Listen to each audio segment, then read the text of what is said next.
नमस्कार, मैं प्रिया। आज 6 दिसंबर। चले जानते हैं बिहार की 25 बड़ी खबरों को।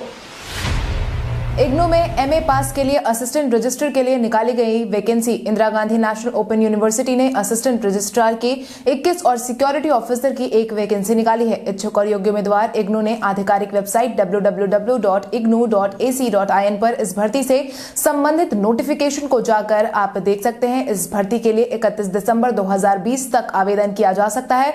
भर्ती परीक्षा का आयोजन 24 जनवरी को नेशनल टेस्टिंग एजेंसी करेगी। एडमिट कार्ड एनटीए की वेबसाइट पर 11 जनवरी को जारी किया जाएगा। राजधानी पटना के बुद्धा स्मृति पार्क में आपको देखने को मिलेगा बहुत कुछ खास। पटना रेलवे जंक्शन के पास ही 22 एकड़ जमीन में बुद्धा स्मृति पार्क बना है, जिसे बनाने के लिए 125 करोड़ रुपए की राशि लगी है। इसमें 6 देशों से लाए बुद्ध की अस्थि अवशेष की मंजूषाएं रखी गई हैं। यहाँ लेजर शो भी दिखाया जाता है, जिसमें रामायण, महाभारत, गौरवशाली इतिहास और भारत के महापुरुषों से जुड़े महत्वपूर्ण बातों को लेजर शो के माध्यम से दिखाया जाता है। यह देश विदेश के मुख्य आकर्षण केंद्र है। विपश्यना मेडिटेशन सेंटर विशेष आकर्षण है। पार्क ऑफ मेमोरी खुला स्थान है, जिसमें कई देशों के विशिष्ट स्तूप है। इसमें 5000 लोग बैठ सकते हैं। इसमें अतिरिक्त भी कई ऐसे आकर्षण यहाँ मौजूद है, जिसे देखकर आपको पर्यटन का आनंद मिलेगा। कोरोना के मिले 500 से ज्यादा मामले। बिहार में कोरोना के मामलों में गिरावट देखने को मिल रही है। स्वास्थ्य विभाग की तरफ से बीते दिन के पिछले 24 घंटे में जारी किए गए आंकड़ों के अनुसार कुल मिलाकर 573 मरीजों की पुष्टि हुई है, जिसके बाद प्रभावितों की संख्या बढ़कर 2,38,541 पर पहुंच गई है। वहीं प्रभावित टॉप 3 जिलों की संख्या की बात करें तो पटना में 197 मामले सामने आए हैं, पूर्णिया में 32 मामले सामने आए, वहीं बेगूसराय में 20 मामले सामने आए हैं। सड़क दुर्घटनाओं से बचाव के लिए परिवहन विभाग ने लिया अहम फैसला। कोहरे के कारण बढ़ रहे सड़क दुर्घटनाओं को देखते हुए परिवहन विभाग ने अब अपनी एडवाइजरी जारी कर दी है, जिसके तहत परिवहन विभाग की तरफ से जारी की गई नई एडवाइजरी संबंधित विभाग को भेज दिए गए हैं। इस संबंध में परिवहन सचिव संजय कुमार अग्रवाल ने सभी जिलाधिकारी को निर्देश भी दे दिया है कि कोहरे के दौरान सुरक्षित वाहन परिचालन हेतु व्यापक प्रचार प्रसार के माध्यम से आमजनों को जागरूक करने की दिशा में काम करने और साथ ही वाहनों पर लगाए जाने वाले परावर्तक टेप से संबंधित सघन वाहन जांच अभियान चलाने का निर्देश दिया गया है। कोरोना माहौल के बीच शुरू हुआ बक्सर का पंचकोशी मेला। भगवान श्री राम की यात्रा हो या 1764 का वो मंजर, बक्सर जिला कई ऐतिहासिक क्षणों का गवाह रहा है। इसी कड़ी में हर साल बक्सर में पंचकोशी मेला का आयोजन भी करवाया जाता है। इस मेले में 5 दिनों तक अलग अलग गांव की यात्रा होती है। बिहार के साथ यूपी और पूरे देश में साधु संत और लोग इस यात्रा में शामिल होते हैं। कोरोना संकट के इस साल में बीते दिन से बक्सर पंचकोशी मेले की शुरुआत हो गई है। पंचकोशी महोत्सव के अंतिम दिन विश्व प्रसिद्ध लिट्टी चोखा महोत्सव का आयोजन इस साल 9 दिसंबर को होगा।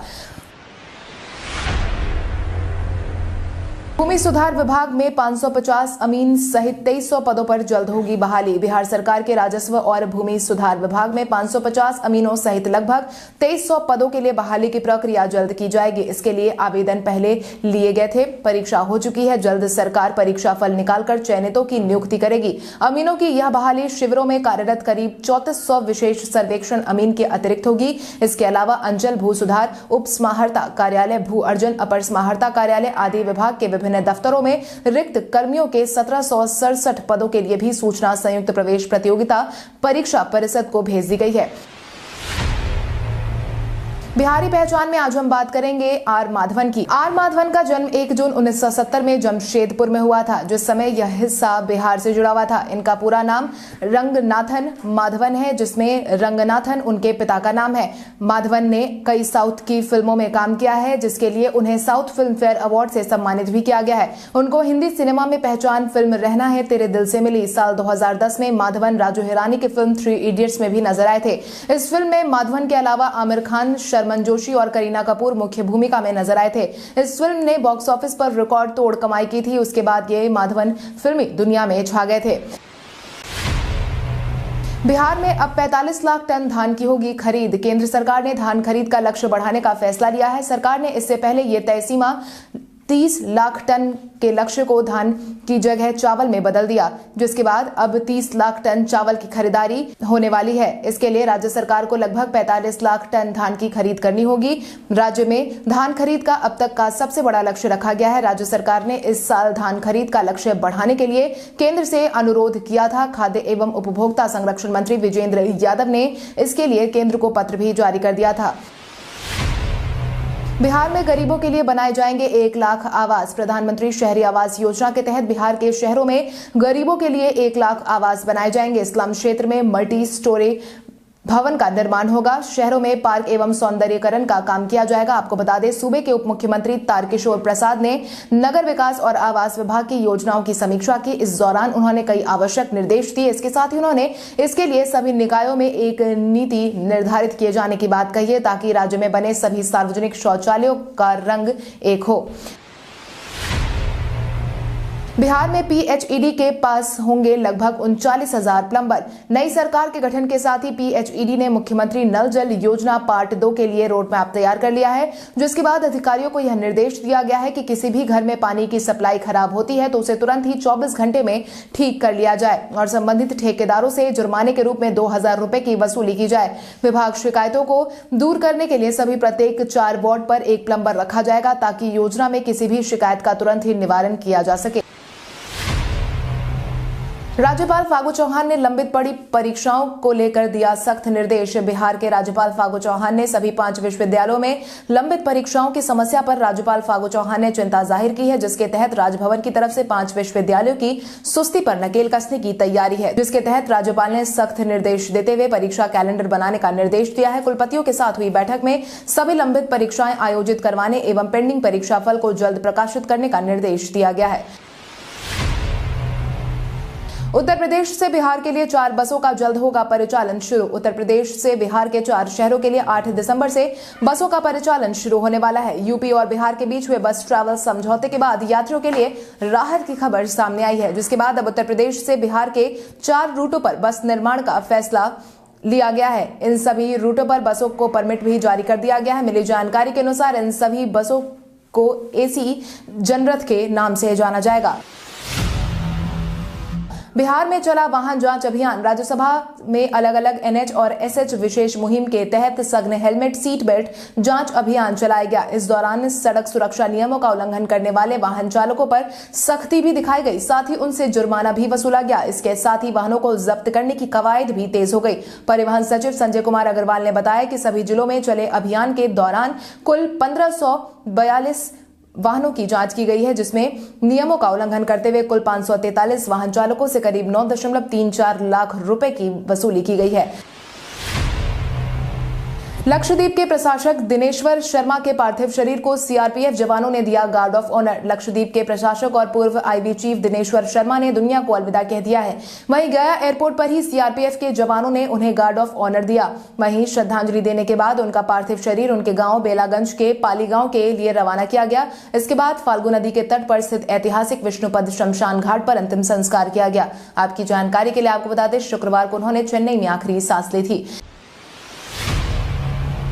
गिरिराज सिंह ने हैदराबाद की तरफ से राष्ट्रवाद का ध्वज फहराने की कही बात। हैदराबाद में हाल ही में हुए नगर निकाय चुनाव में भाजपा की जीत के बाद केंद्रीय मंत्री गिरिराज सिंह ने अपना बयान दिया है, जिसके तहत उन्होंने कहा है कि वो भाजपा की जीत से खुश हैं और हैदराबाद के लोगों ने राष्ट्रवाद का झंडा फहराया है। इसके साथ उन्होंने विपक्ष की पार्टियों पर निशाना भी साधा, जिसके तहत उन्होंने ओवैसी पर तंज कसते हुए कहा कि जो व्यक्ति राष्ट्रगीत और राष्ट्रगान का सम्मान नहीं करता वो राष्ट्र का सम्मान क्या करेगा। इसके साथ ही उन्होंने यह भी कहा कि ओवैसी जिन्ना के सोच से प्रभावित है और भारत के लोग इसे स्वीकार नहीं कर सकते हैं। उपेंद्र कुशवाहा और नीतीश कुमार की मुलाकात के बाद शुरू हुआ अटकलों का दौर। रालोसपा प्रमुख उपेंद्र कुशवाहा और मुख्यमंत्री नीतीश कुमार की मुलाकात ने कयासों के बाजार एक बार फिर से गर्म कर दिए हैं, जिसके बाद इन दोनों नेताओं के मिलने के कई कयास लगाए जा रहे हैं। उम्मीद जताई जा रही है कि उपेंद्र कुशवाहा मंत्रिमंडल में शामिल भी हो सकते हैं। हालांकि इस मुलाकात के बाद दोनों पक्षों में से कहीं से भी स्थिति या मुलाकात को लेकर कुछ भी साफ नहीं किया गया है, मगर राजनीतिक गलियारे में इन दोनों पार्टियों के विलय होने की संभावना जताई जा रही है। किसानों के समर्थन में उतरे राजद को मिला वाम दल और कांग्रेस का साथ। किसान दल के विरोध में और किसानों के विरोध का समर्थन करने मैदान में उतरी राष्ट्रीय जनता दल को वाम दल और कांग्रेस का भी समर्थन मिला। इस दौरान वाम दल के नेता राम नरेश पांडे ने केंद्र सरकार के खिलाफ खूब बयानबाजी की, जिसके तहत उन्होंने कहा कि देश के अन्नदाता आज सड़क पर है, लेकिन सरकार को इसकी कोई परवाह ही नहीं है। कृषि बिल किसान के पक्ष में सही नहीं है। वहीं दूसरी तरफ कांग्रेस नेता मदन मोहन झा ने बताया कि आज केंद्र सरकार किसानों को ठगने का काम कर रही है। 8 दिसंबर को कृषि बिल वापस लेने के लिए जो बंद बुलाया गया है उसमें भी कांग्रेस और अन्य सहयोगी दल साथ देंगे। किसान बिल के विरोध में शुरू हुआ आंदोलन को लेकर तेजस्वी ने साधा सरकार पर निशाना। किसान बिल के विरोध में साथ ही किसानों की तरफ से किए जा रहे विरोध का समर्थन करने के लिए राजद बीते दिन गांधी मैदान में बैठने के इरादे से उतरी थी, लेकिन राजद नेताओं और कार्यकर्ताओं को मैदान के अंदर घुसने ही नहीं दिया गया, जिसको लेकर तेजस्वी यादव ने सरकार पर निशाना साधा है। उन्होंने कहा कि गोडसे की पूजा करने वाले लोग पटना पधारे हैं, उनके स्वागत में अनुकंपाई मुख्यमंत्री नीतीश कुमार ने पटना के गांधी मैदान में गांधी मूर्ति को कैद कर दिया, ताकि गांधी को मानने वाले लोग किसानों के समर्थन में गांधी जी के समक्ष संकल्प ना ले सके। नीतीश जी, वहां पहुंच रहा हूं, रोक सकते हैं तो रोक लीजिए। चुनाव में हार का मंथन करने राजगीर पहुंचे जाप सुप्रीमो पप्पू यादव। अंतर्राष्ट्रीय पर्यटक स्थल राजगीर में जन अधिकार पार्टी की कोर कमेटी की बैठक का आयोजन करवाया गया था। इस मौके पर उनके साथ पार्टी के अन्य नेता और कार्यकर्ता भी नजर आए। मौके पर पार्टी के राष्ट्रीय अध्यक्ष पप्पू यादव ने इस दौरान कहा कि फिलहाल सभी प्रकोष्ठ को भंग किया गया है। अगले 15 दिनों के अंदर प्रदेश समिति का गठन और 1 महीने के अंदर जिला कमेटी का गठन किया जाएगा। इसके साथ ही उन्होंने यह भी कहा कि आगामी 8 दिसंबर को बंद को लेकर जन अधिकार पार्टी मजबूती से खड़ी रहेगी।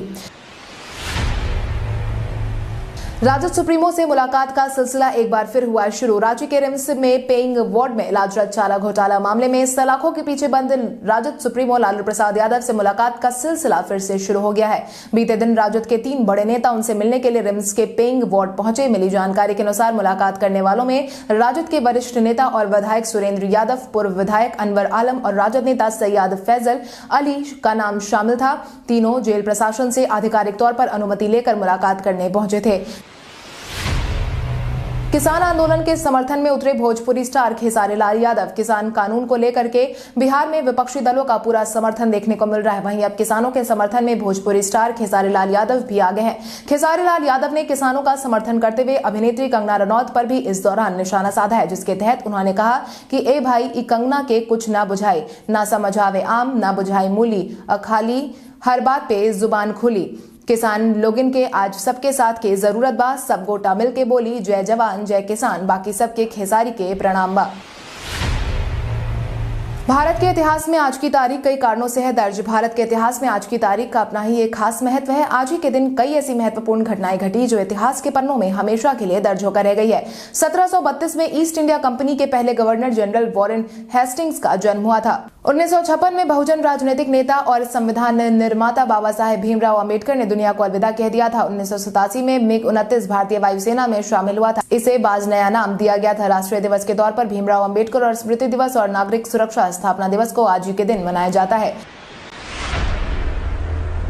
टीम सिलेक्शन को लेकर विराट कोहली को लेकर भड़के सहवाग। ऑस्ट्रेलिया के खिलाफ खेले गए पहले T20 में भारतीय टीम को जीत मिल गई है। हालांकि टीम के जीत से पहले वीरेंद्र सहवाग ने भारतीय टीम के कप्तान विराट कोहली की जमकर फटकार लगाई, जिसके तहत उन्होंने कहा कि अगर आप श्रेयस अय्यर के बारे में बात करेंगे तो उनका प्रदर्शन पिछले T20 सीरीज में शानदार रहा था, तो किस वजह के चलते आपने उनको इस मैच में नहीं खिलाया। श्रेयस अय्यर के पास इतनी हिम्मत होगी कि वो जाकर पूछ सके कि उनको क्यों नहीं खिलाया गया है। मैं एक चीज और कहूंगा, सारे नियम सबके लिए लागू होते हैं, सिर्फ विराट कोहली को छोड़कर उनके ऊपर कोई नियम लागू नहीं होता है। अक्षय कुमार ने अपनी सासू मां को लेकर शेयर किया एक खास मैसेज। अभिनेता अक्षय कुमार ने अपनी सासू मां डिंपल कपाड़िया के नाम इंस्टाग्राम पर बीते दिन एक खास मैसेज शेयर किया है, जिसके तहत उन्होंने हॉलीवुड मूवी टेनेट के निदेशक क्रिस्टोफर नोलन की तरफ से डिंपल कपाड़िया के काम की तारीफ किए जाने के बाद अक्षय ने भी अपनी सासू मां को लेकर एक संदेश जारी किया, जिसमें उन्होंने कहा कि यह एक दामाद के तौर पर मेरे लिए गर्व का समय है। मेरे लिए इससे ज्यादा खुशी की बात कुछ और नहीं हो सकती। मुझे आप पर गर्व है मां। अब आइए जानते हैं सराफा बाजार और पेट्रोल डीजल के क्या थे भाव। अगर हम सराफा बाजार की बात करें तो सोने का भाव 5 दिसंबर को 22 कैरेट के लिए प्रति 10 ग्राम 48,330 रुपए था। वहीं 24 कैरेट के लिए प्रति 10 ग्राम 49,330 रुपए था। वहीं अगर हम चांदी की बात करें तो चांदी का भाव प्रति किलो 64,010 रुपए था। इसके अलावा राजधानी पटना में पेट्रोल की कीमत 85.59 रुपए प्रति लीटर थी। वहीं डीजल 76.19 रुपए प्रति लीटर था। कल हमारे द्वारा पूछे गए सवाल का जवाब आप में से बहुत सारे यूजर ने हमें कमेंट करके दिया था, उसके लिए आपका बहुत बहुत धन्यवाद। आप में से जिन यूजर का कमेंट हमें अच्छा लगा है उनके नाम हैं नितेश कुमार, मनीष मोहरा ऑफिशियल, प्रियंका कुमारी, रोशन कुमार, प्रभु कुमार, यादव बाबू, गुड्डू यादव, बाबुल कुमार बोसक, दिनेश साहनी, कालिया ब्रदर गेमिंग, भाई धनजी पहलवान, अहिर निरंजन बाबू, सरगुन कुमार, चंद्रभूषण चौधरी, आमोद कुमार, कमलेश राज, स्नेहा कुमारी, टेक्नो जागरण नाथ। इसके अलावा हमारी टीम को और भी लोगों के जवाब अच्छे लगे हैं, मगर समय के अभाव के कारण हम उनका नाम नहीं ले पाए हैं।